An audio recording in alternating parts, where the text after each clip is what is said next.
Hai, nama saya Henry dan ini adalah catatan pinggir dari saya.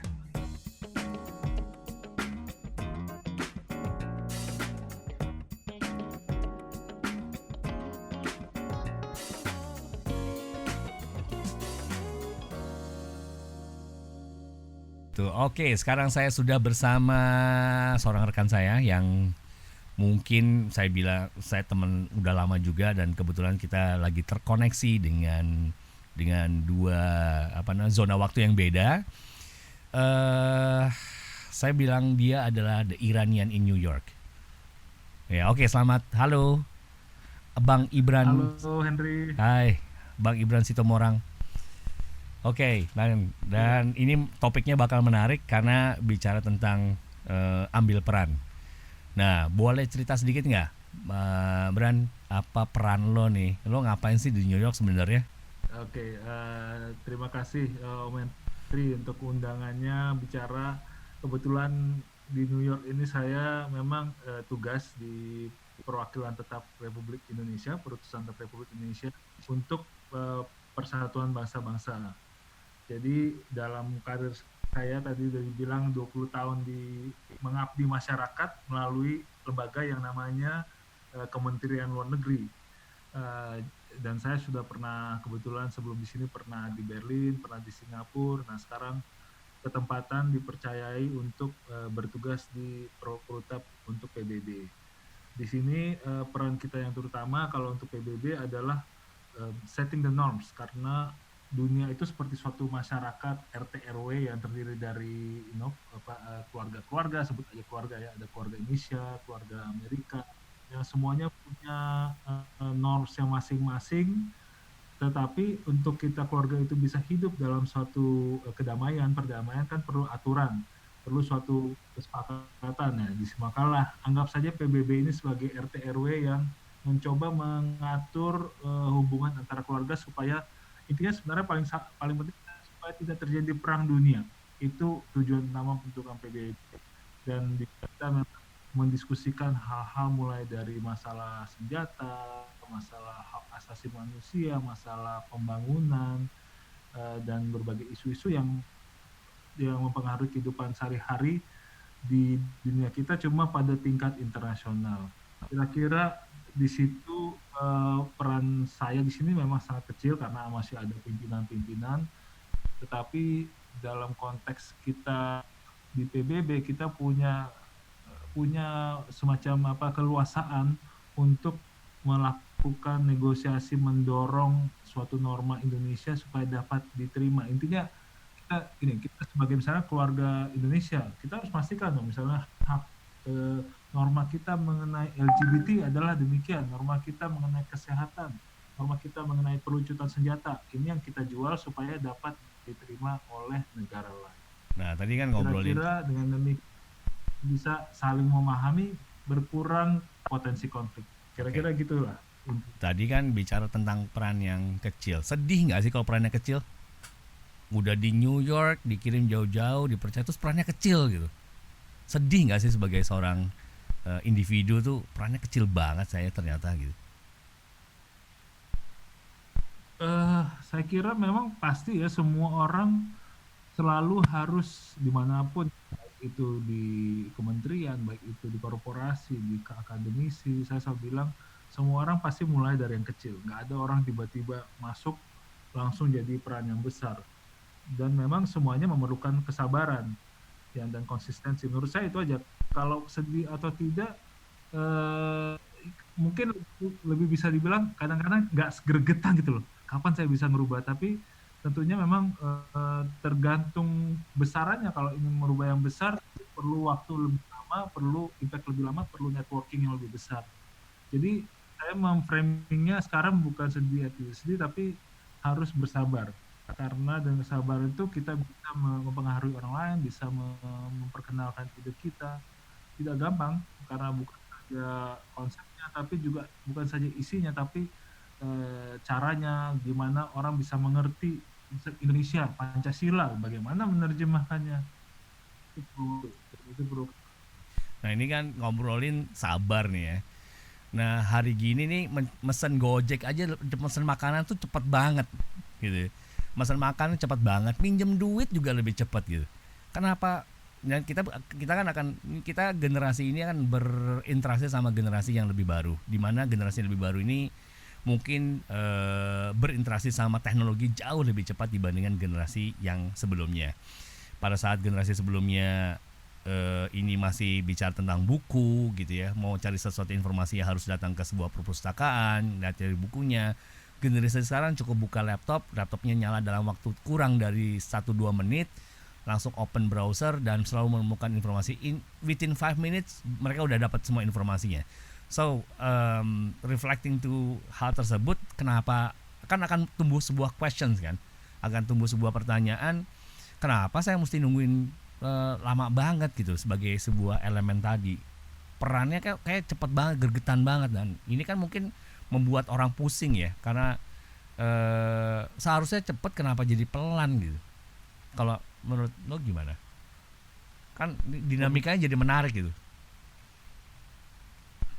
Iya sih, menurut gue sih gini, namanya di dalam suatu masyarakat pasti ada beberapa fase ya. Ada yang memang harus bisa cepat, ada yang harus moderat, ada yang bisa jangka panjang. Dan ini memang kita harus bisa memainkan ekonomi harus cepat. Tetapi ada beberapa hal-hal norma yang memang dibangunnya bertahun-tahun bahkan berabad-abad. Dan ini saya kebetulan mungkin beruntung di diplomasi ini belajar dari bangsa lain.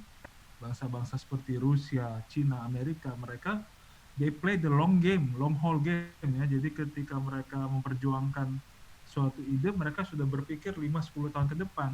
Justru disinilah makanya kita harus belajar dari mereka. Kalau kita hanya selalu mau yang cepat-cepat aja ya, akhirnya kita akan selalu ketika kita nyampe pada titik 5 tahun lagi, ternyata di sana sudah ada peraturan-peraturan, pagar-pagar yang sudah dibuat oleh negara lain.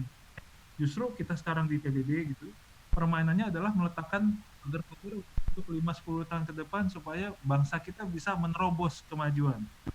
Ini yang sekarang bangsa-bangsa dunia itu lagi bermain, istilahnya misalnya pertarungan antara sederhana ya, RRT, dia sudah mulai nih menaruh orang-orangnya di lembaga-lembaga dunia di PBB. Amerika baru sadar bahwa ketika mereka menarik diri dari PBB, RRT masuk menempatkan orang-orangnya duduk di posisi-posisi penting, sehingga nanti PBB akan mempunyai istilahnya kebijakan-kebijakan atau yang sifatnya sejalan dengan nilai-nilai Cina. Baru sekarang mereka kelabakan, mereka sadar, mereka mau mencoba menguasai kembali PBB. Kalau kita mau berhasil, gampang aja, nggak usah mikir dari inilah, nggak usah mikir yang dari nol, belajar aja dari bangsa-bangsa besar. Mereka melakukan itu pasti untuk suatu tujuan. RRT dengan misalnya di Laut Cina Selatan, kenapa mereka memperkenalkan namanya Nine Dash Line? Itu sejak tahun berapa? Ketika mereka baru berdiri 1919 itu mereka udah mulai berpikir ke sana, dan mereka lakukan itu selalu pelan-pelan, tidak buru-buru. Jadi kita pun sebagai bangsa harus melihat ada hal yang memang kita harus play the long game, play marathon. Tapi ekonomi boleh lah, yang tadi dibilang Pak Henry ya, Om Henry, harus cepat, logistik segala macam murah, iya. Cuma untuk values have to really play it carefully. Iya, berarti kira-kira gitu, Bu. Oke, dan ini ceritanya kan berarti kalau bicara outcome itu memang untuk mencapai sebuah outcome tertentu atau untuk menginfluence hal tertentu maka dibutuhkan long run gitu ya. Namun dalam berproses atau melakukan sebuah operasionalisasi itu dilakukan seefisien mungkin sehingga tetap untung, long run-nya dapat, end game-nya dapat, prosesnya juga cepat. Nah, kalau tadi bicara hubungannya nih, misalnya hubungan analoginya kalau di tempatku tuh banyak ngobrolin tentang pendampingan masyarakat. Nah, pendampingan masyarakat tuh sebenarnya basically hampir mirip sama skalanya yang disampaikan tadi sama Bang Ibran nih, sama Ibran, bahwa tadi tatanan masyarakat yang secara global, ini tatanan masyarakat secara desa, di mana perubahannya tuh ngedorong sebuah perubahan atau ngedampingin tuh nggak cepet-cepet, bahkan mungkin 1 tahun itu adalah baru kenalan kali, atau 6 bulan tuh baru kenalan, nanti baru mulai memasukkan nilai-nilai mungkin setelah tahun kedua.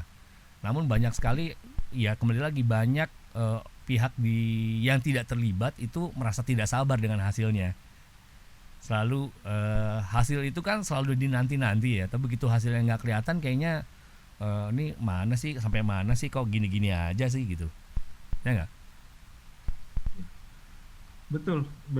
Memang makanya saya kira memang menarik nih. Aku juga jadi belajar dari interview ini ya, Aha. bahwa apa yang terjadi di dunia internasional pun memang ternyata di level pedesaan sebenarnya ya begitu juga ya. Mhm. Eh, Kalau Kalau kita memang mau cepat memang bisa, tapi akhirnya jadi tambal sulam. mhm, Tapi kalau kita berpikir mulainya justru di jangka misalnya tadi strategis. kayak apa Henry, strategis, 5 tahun lagi aku mau desa seperti ini, punya outlook. Jadi kita backward engineering lah, apa yang mesti kita siapkan, blueprintnya segala macam. Tapi langkah-langkah implementasinya bisa dimulai dari apa istilahnya lebih cepat, cepat untuk perencanaannya tadi, nilai-nilai, meyakinkan orang-orang untuk percaya aja 5 tahun lagi desaku bisa seperti ini, Mhm, pasti kan mhm, uh, melalui proses ya, mhm, mhm, konsultasi, proses mhm, konsultasi mhm, lah, mhm. negosiasi. Rasa jadi hampir sama, memang kita hidup di desa yang kecil lah, Iya, iya, masuk iya. PBB itu desa yang kecil. Iya, apalagi Kira-kira beda ya kerjaan kita ya, Om iya. Henry ya. Iya, aku rasa ini apa satu kerjanya di tatanan internasional dan masyarakat internasional dengan berbagai macam bangsa. Kalau dulu di ada berapa negara, 188 atau 200 bangsa. 193 negara anggota PBB. Oke, lumayan banyak, dan di tatanan yang lebih kecil, di tatanan di pedesaan ini, apalagi kalau Ibran Situmorang ini kan berarti udah pasti orang Batak kan. Masuk ke Batak itu bukan sesuatu yang gampang kan. Bener nggak? Iya, iya, bener. Makanya opungku aja pergi dari situ. Rantau ke Jakarta. Jadi untuk apalagi buat masyarakat di kita kan, Indonesia gede dengan diversity yang sangat luar biasa. Untuk melakukan membuat satu value yang sama pasti, atau ngajarin satu, menularkan value yang sama pasti juga membutuhkan waktu yang panjang. It's a long run, it's a long game. Butuh strategi, butuh pendekatan. Namun ya sekali lagi, banyak orang yang menjadi penonton. Namanya penonton, penonton ini nggak pernah, mungkin juga tidak pernah sabar, tidak sabar untuk melihat hasil progresnya. Nah ini kalau bicara, nah kalau kita jump in kepada perannya seorang Ibran nih di dalam tatanan diplomasi. Nah tadi kan perannya kecil, nah bagaimana 20 tahun mungkin tidak cukup, mungkin butuh 30 tahun, mungkin butuh 40 tahun, atau mungkin butuh estafet dari apa yang sudah pernah dimulai. Ya, aku setuju. Memang menurutku sih perubahan tuh nggak akan cukup oleh satu orang. Mhm. Makanya memang yang paling penting adalah meletakkan vision, terus meletakkan ide-ide, karena nggak mungkin bangsa ini berubah hanya karena satu orang.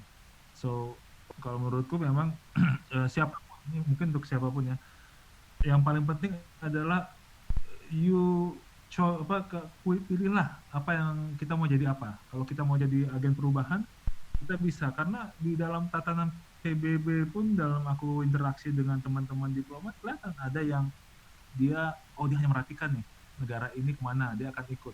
Kebetulan Indonesia itu termasuk negara yang selalu dipandang.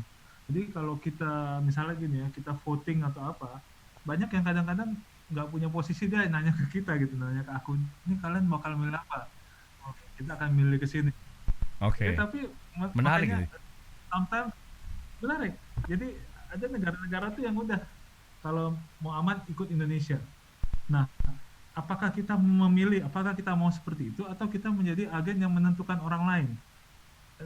Dan menurutku itu adalah pilihan. Indonesia bukan negara kaya, bukan negara yang istilahnya adidaya, tidak punya nuklir, tidak punya kekuatan ekonomi besar, tetapi Indonesia punya ide-ide yang bagus dan punya kredensial dari segi kita apa namanya kemandirian, terus selalu mengambil posisi yang selalu dianggap bisa diterima semua orang, sehingga orang merasa kalau aku ikut Indonesia aku aman.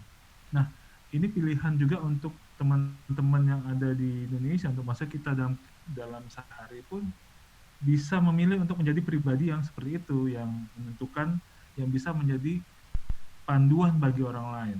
Atau kita mau jadi seperti tadi, negara-negara yang mengacu pada orang lain. It's a choice. Dimanapun kita, baik itu misalnya kita di suatu lingkungan yang kecil, kita bisa buat perubahan. Dan mulailah dari lingkungan yang kecil itu, mulai dari keluarga, dari apapun. Kalau kau bisa merubah yang kecil, pasti yang gede lebih besar. Dan kebetulan aku titipan juga ideku kepada junior-junior, kepada anakku. Tentu karena nggak akan selesai ide-ide itu. Dan kalau pada sekarang yang kulakukan selama ini, aku tuh banyak selalu bermain di peraturan. Jadi setiap ada peraturan Kemlu yang mau dibuat atau undang-undang, sedapat mungkin aku memberikan masukan. Walaupun nggak diterima nggak apa-apa, tapi itu usahaku. I can tell to my akan bisa cerita sama anak-anakku atau cucu-cucu, tapi pernah berusaha loh. Bersyukur kalau bisa masukan kita buat tembus itu. Yang penting terus mencoba, jangan pernah menyerah. Dan kalau aku sarankan selalu cari teman, expand your network, expand the influence ya, cari orang-orang yang bisa meneruskan ide kita. Ini topiknya bakal panjang, menarik. To be have a standpoint sehingga punya pendirian ya.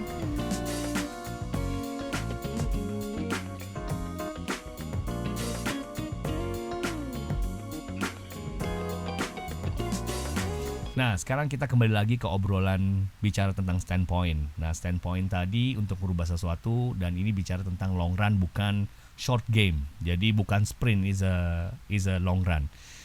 Tadi kalau Ibran udah ngobrolin ya, everybody bisa dapetin menjadi elemen, jangan khawatir untuk menjadi elemen yang kecil tadi.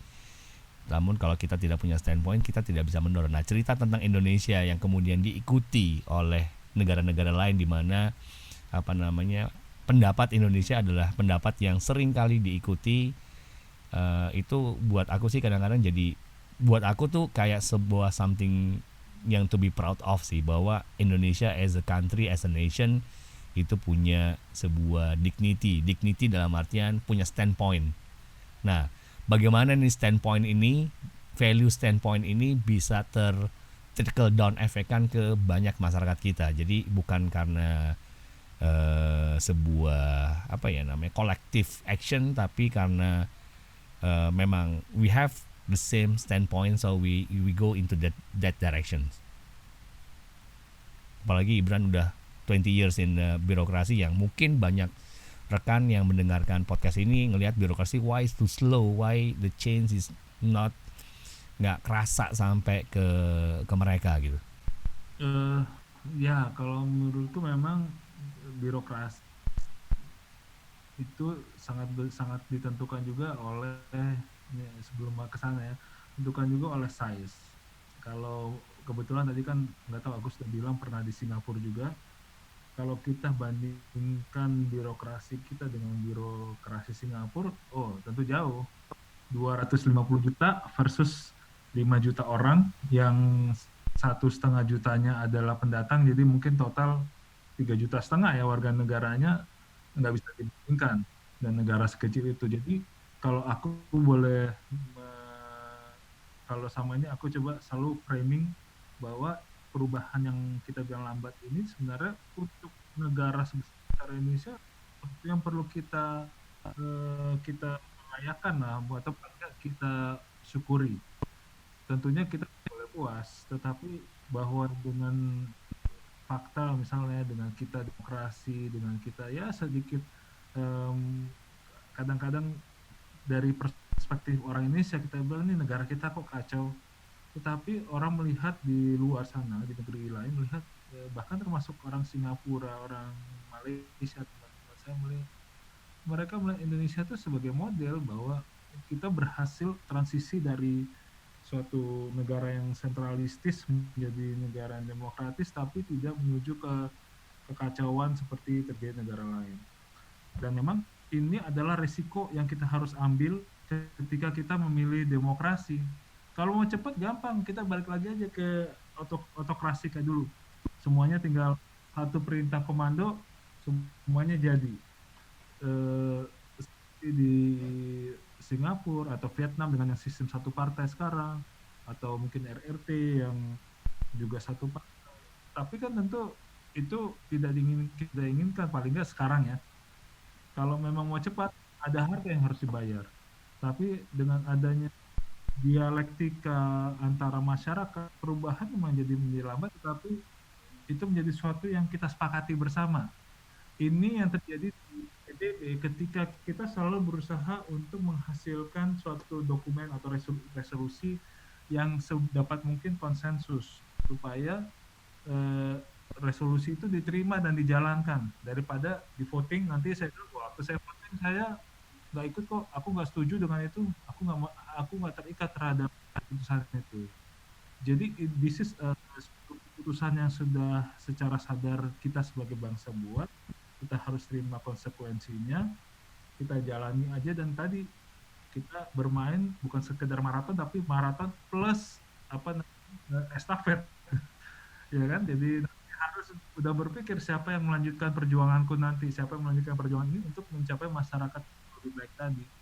Eh, Bagiku dengan demikian lebih baik daripada tentukan oleh satu dua orang yang terbatas, yang ya pasti ada harga yang berat. Aku pernah hidup di masa-masa Orde Baru, percaya deh, suasana berbeda daripada sekarang. Kalau disuruh memilih, ya ini adalah yang sudah kita buat, kita kita perbaiki, kita tingkatkan, memang pelan tetapi yang paling nikmat apa? Kita semua bisa punya peran dibandingkan dulu. Yang punya peran ya orang-orang yang ada di circle-circle tertentu aja. Sekarang semua orang bisa melalui kementerian manapun, melalui bahkan swasta, apalagi dengan sekarang dibuka lagi kesempatan untuk orang non pegawai negeri sipil untuk masuk ke menjadi ASN, ya, mengambil kepemimpinan di kementerian. Berarti kan, if you have idea, punya ide untuk merubah negara ini, silakan, welcome. Dulu saya harus meninggalkan dunia swasta, aku tinggalkan untuk masuk ke dunia publik kan, public service. Karena teman-teman sekarang punya pilihan yang lebih enak, bisa terus aja berkarir di swasta, terus nanti merubah bisa masuk ke track jadi pimpinan di kementerian. That's how you want to change. Bisa melalui LSM, bisa melalui media. Jadi banyak sekali yang bisa dimainkan daripada dulu ketika Orde Baru. No way, susah sekali merubah. Kita nggak punya peran sama sekali, hampir-hampir. Kecuali punya kenalan Kita ya. gitu ya. Kecuali punya Nah, kenalan kan. kecuali punya kenalan, tapi kalau udah masuk dalam lingkaran itu kan kita akhirnya udah masuk dalam value yang sama. Sulit merubah ketika kita bagian. Nah, ini kan bicara Gitu. tentang ambil peran ya. Jadi memang sekecil apapun peran yang diambil, jangan kecewa. Karena setiap peran itu sedang menggerakkan sebuah apa ya namanya robot atau ke sebuah bangunan yang namanya Indonesia. Dan mau perannya apapun semua orang bisa ambil, is a choice. Mau perannya kemudian mau diam saja mengikuti value, is a choice. Tapi alangkah baiknya bila peran itu kalau sudah jadi mur, ya jadilah mur yang kuat dan punya standpoint gitu kan. Ya, Jangan sampai murnya mantap. goyang dikit, goyang ikutan sama gempa yang ada gitu ya. Ya gak? Benar, Ya jadi benar. ini standpoint, ngambil peran, kemudian harus sabar karena it's part of the art. Kalau tadi menarik nih, ada cerita tentang art ya. Dalam bicara sabar itu bicara tentang seni. Tadi kalau bicara tentang tahun 80-an pada saat ada perang dingin US blok barat dan blok timur, tadi Ibran sempat ngobrolin offline bagaimana peran kecil-kecil ini tetap terjadi demi tidak terjadinya perang dunia ketiga. Di mana mereka boleh cerita nggak, Bran? Tadi menarik juga untuk di share. Oke, kebetulan aku sekarang lagi nangani isu pelucutan senjata nuklir. Jadi tahun ini kita merayakan 50 tahun namanya Nuclear Non-Proliferation Treaty. Intinya ini perjanjian di antara negara-negara di dunia memastikan supaya senjata nuklir tidak jatuh ke tangan yang salah. Eh, Nah, memang perjanjian ini dibentuk di dalam masa perang dingin antara waktu itu Soviet, ya, mungkin nggak ada yang tahu Soviet. Sekarang Rusia, dulu namanya Union Soviet, ya, Soviet Union.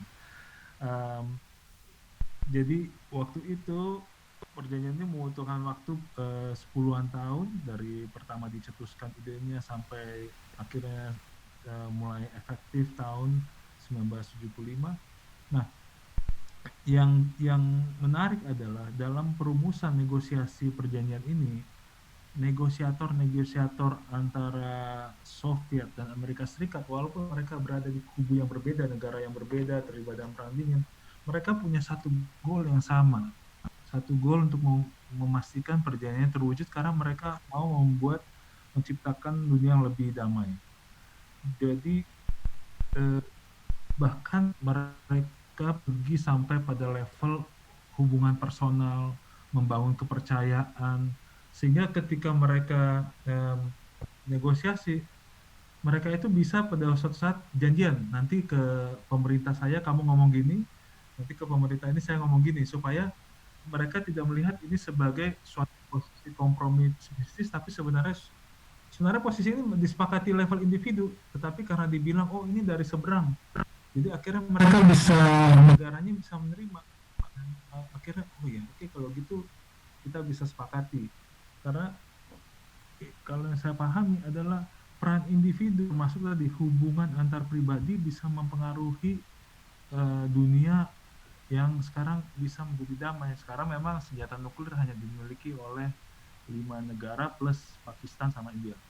Tapi itu pun sudah lebih baik daripada kita tidak punya perjanjian ini. Dan ini tidak dapat tercapai kalau individu ini tidak do the extra miles. Kalau mereka hanya misalnya datang ke meja perundingan, terus kembali ke negara, ini tidak akan terjadi. Tetapi karena mereka membangun tadi hubungan personal, mereka bahkan sempat ke gunung bareng untuk istilahnya sambil mendiskusikan, sambil melihat alam, akhirnya mereka bisa mencari solusi yang konsensus kreatif yang dijual ke masing-masing negara seolah-olah ini ide dari yang lain.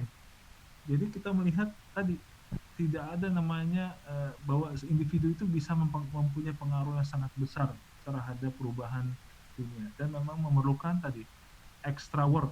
Tidak bisa hanya as usual duduk di meja perundingan terus habis itu bye bye. Kalau mereka begitu, kita akan punya punya. Jadi ini nggak bisa diselesaikan dengan duduk di depan komputer tanpa melakukan hubungan sosial. Di mana sebenarnya orang Indonesia nih punya sebuah nilai atau sebuah harta karun yang namanya emotional and social connection. Jadi orang Indonesia ini sangat sosial sehingga semua masalah itu bisa diselesaikan dengan masalah sosial. Dengan pendekatan sosial.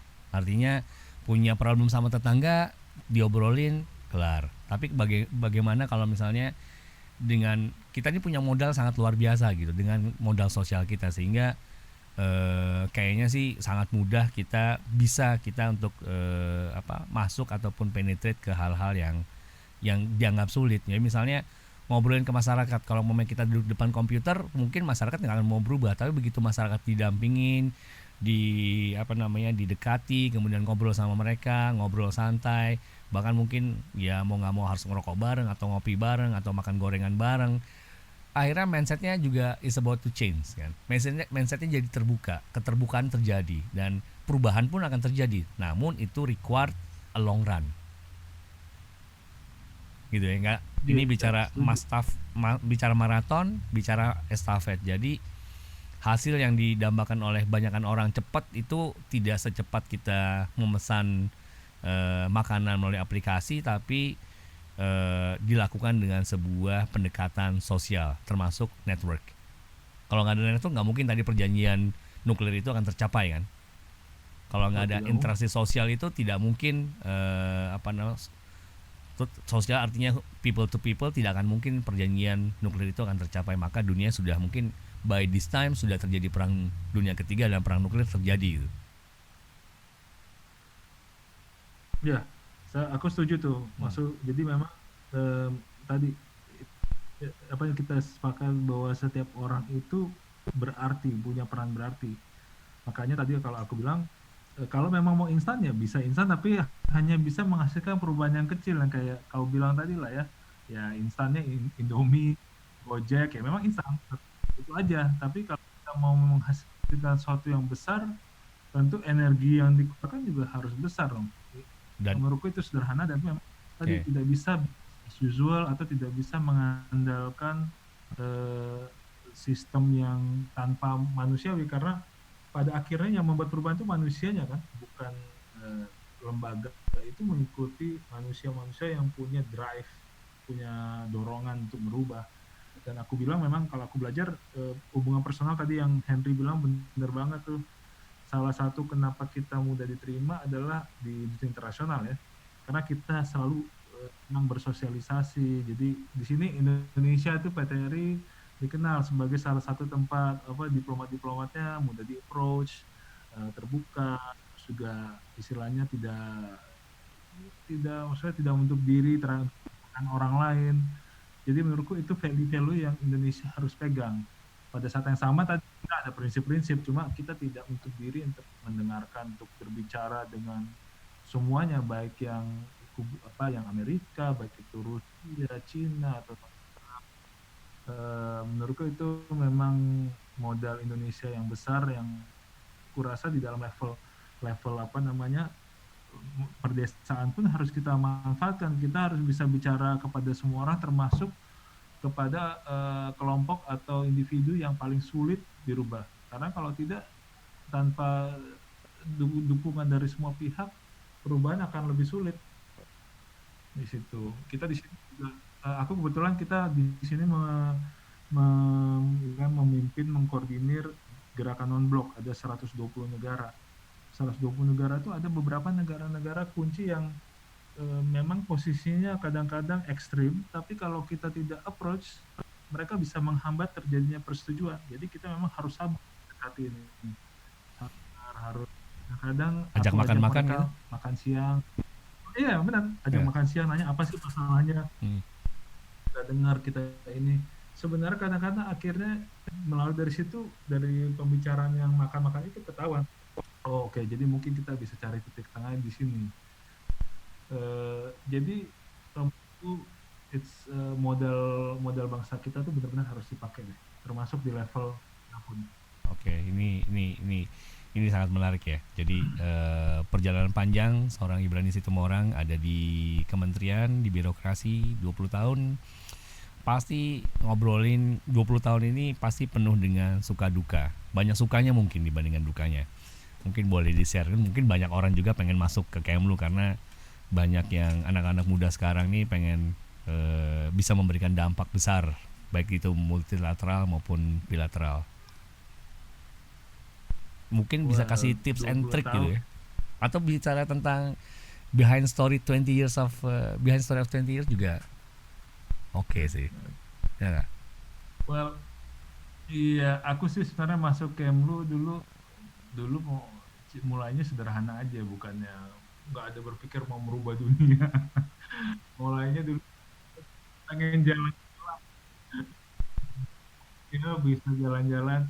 Kebetulan ada keluarga dulu yang pernah di Kementerian Negeri, jadi lihat wah kayaknya enak banget nih, lihat keluargaku nih sering pulang dari sini, pulang dari sana. Jadi uh, itu dimulai dari suatu boleh dibilang kesalahan ya dalam tanda kutip, motivasi. Tetapi makanya menurutku tidak mesti bahwa kesalahan itu bukan berarti kita terus dalam kesalahan, bahwa kita mau dari satu salah, terus kita dari situ belajar, oh ternyata banyak aku ketika masuk banyak hal yang bisa dirubah daripada aku waktu di swasta.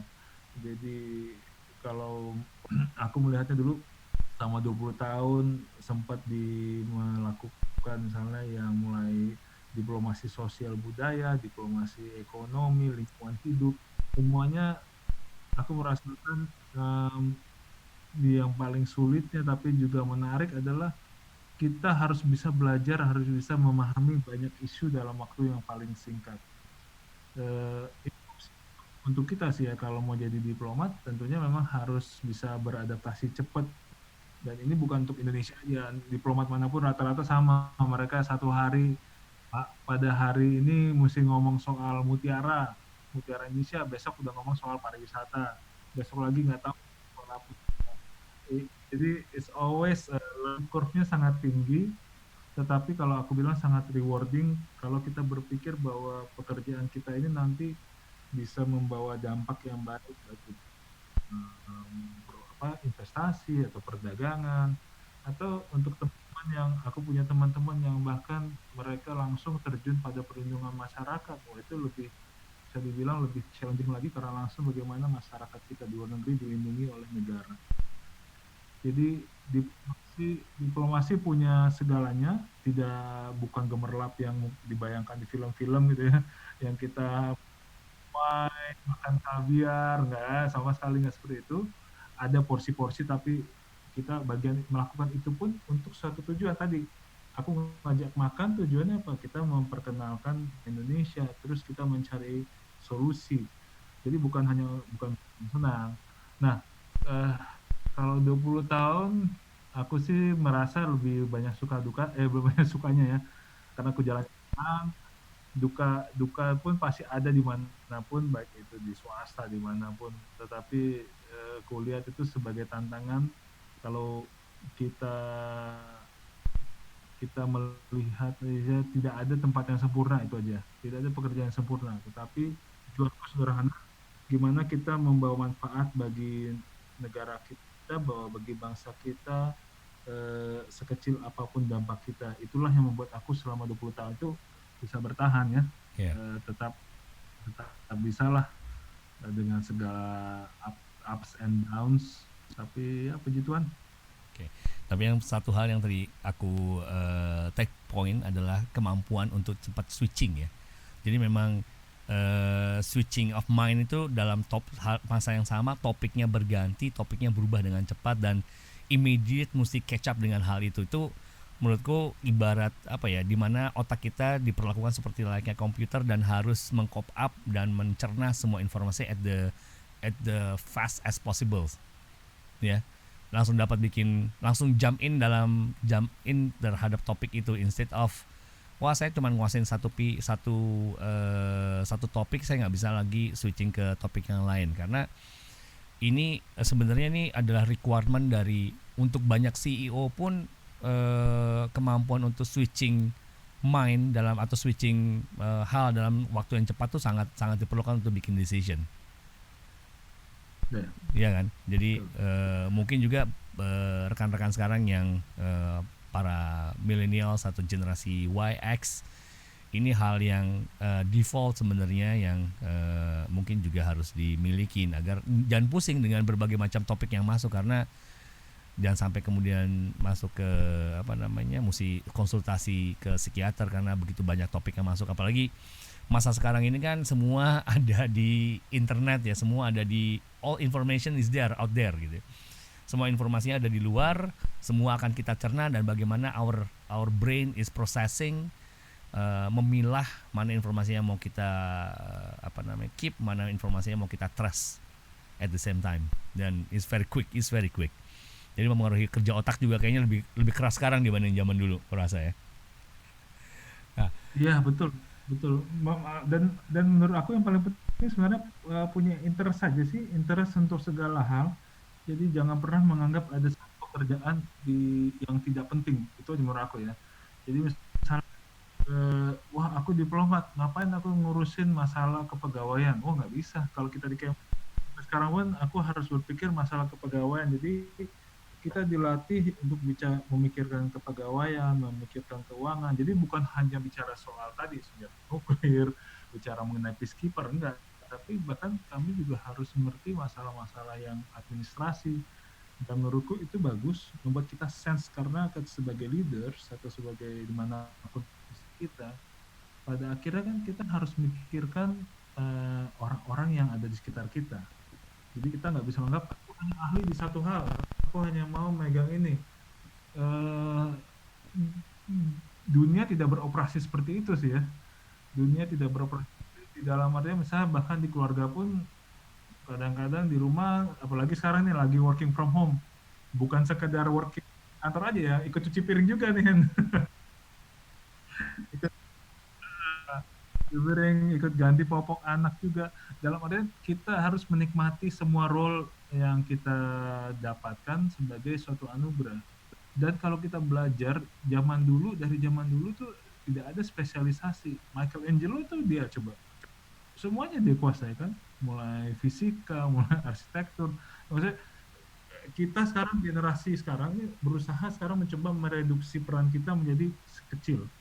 Padahal kita sebenarnya punya kapasitas yang jauh lebih besar daripada sekedar satu tools, tapi kita memang di-create sebagai makhluk yang bisa melakukan banyak hal menurut aku ya. Oke. Di sini dan dalam negosiasi ini aku merasa berguna. Ketika contoh nih, ketika aku bicara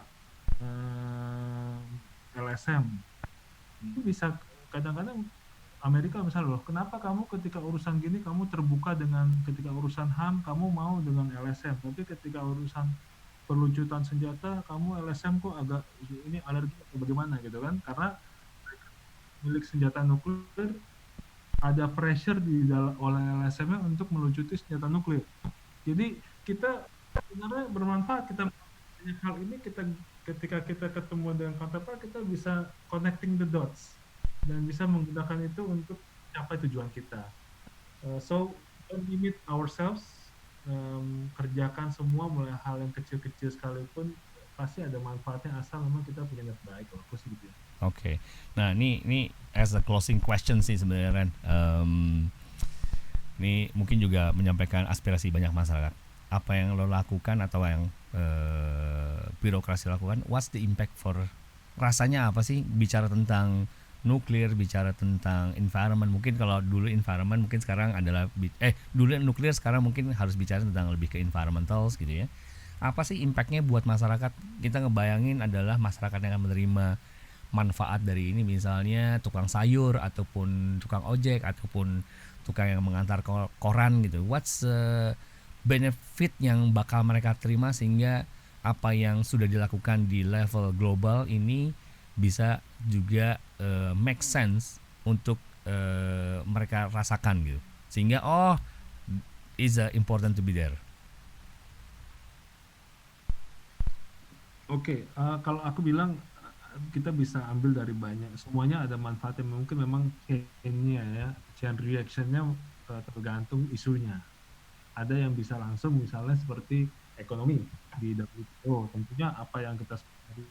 Nah, kalau Indonesia tidak memperjuangkan, bisa-bisa akses pasar atau preferensi terhadap pengusaha-pengusaha tertentu itu bisa ditutup karena kita tidak berhasil memperjuangkan suatu misalnya produk misalnya atau suatu produk supaya bisa mendapatkan perlakuan khusus misalnya.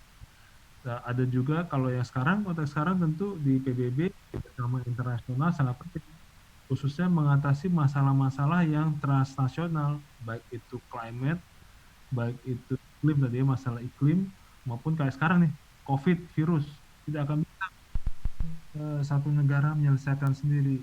Disinilah kita saling belajar, saling istilahnya kita juga berjuang untuk mendapatkan misalnya obat-obatan seperti mungkin waktu SARS dulu itu juga melalui kerjasama internasional.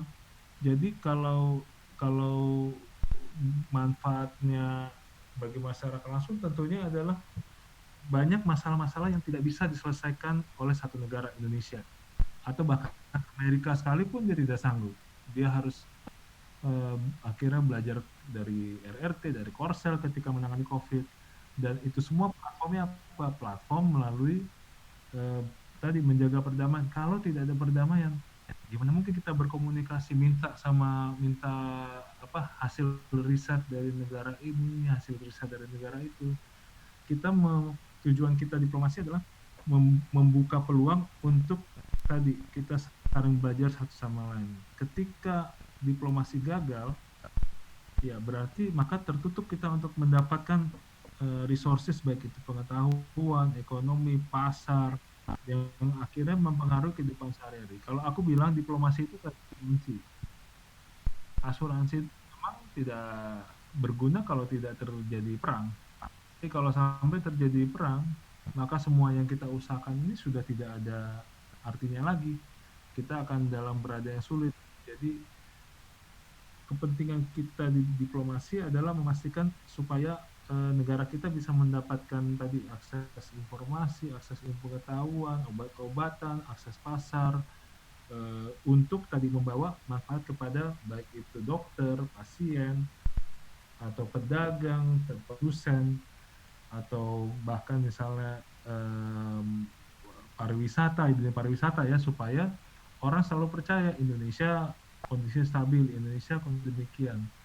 Jadi dampaknya adalah ke sana diplomasi. Makanya kita tetap harus diplomasi. Sampai sekarang semua negara berusaha tetap melakukan diplomasi karena ya, bahkan sampai sekarang kita masih ini loh, masih sering melakukan VidCon akhirnya meeting-meeting kita.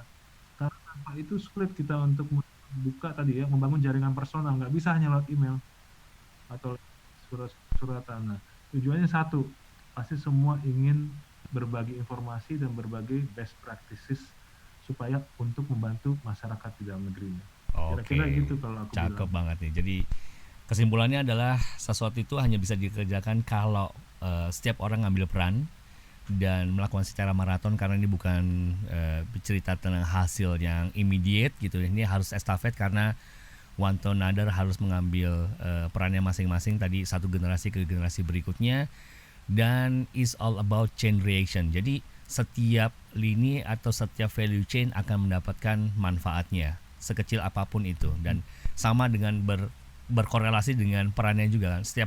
Setiap elemen itu memiliki perannya. Peran itu juga memberikan dampak positif sekecil apapun itu. Oke, terima kasih Ibrani Situmorang dari New York City atas ngobrol-ngobrolnya. Semoga bisa ngasih banyak insight dan inspirasi kepada masyarakat yang dengerin podcast ini.